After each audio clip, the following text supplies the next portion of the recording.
Welcome to Your Cyber Path, the podcast that helps you get your dream cybersecurity job by sharing the secrets of experienced hiring managers and top cybersecurity professionals with you.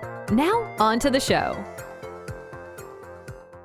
I want to offer you a real-world example, something that we have all experienced, some of us more often than others, which is airport screening, right?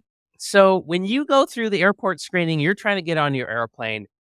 Every single person, every single object that passes through the security checkpoint, which by the way is also called a choke point, which is another security design principle that somebody else, shared. We'll talk about that some other time.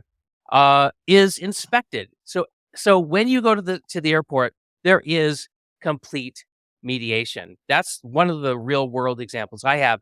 Jason's got one, right? Yeah, when I was reading through it and I was thinking about these protection mechanisms needing to check every access to every object, I was thinking back to when my kids were little and they'd come up to mom and they would say, "Hey, mom, I want to get a snack from the kitchen. Is that okay?" And she'd say, "Well, what snack do you want?"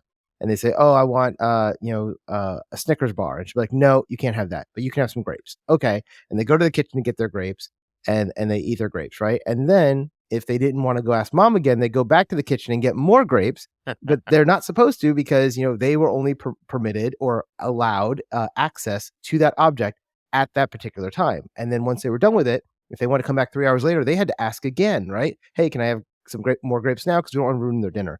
And that's the way I think about this protection mechanism is, every access, every time on every object, right? Everything should be checked. And I know we do this all the time in the digital world. And it happens all the time behind the scenes without even realizing it.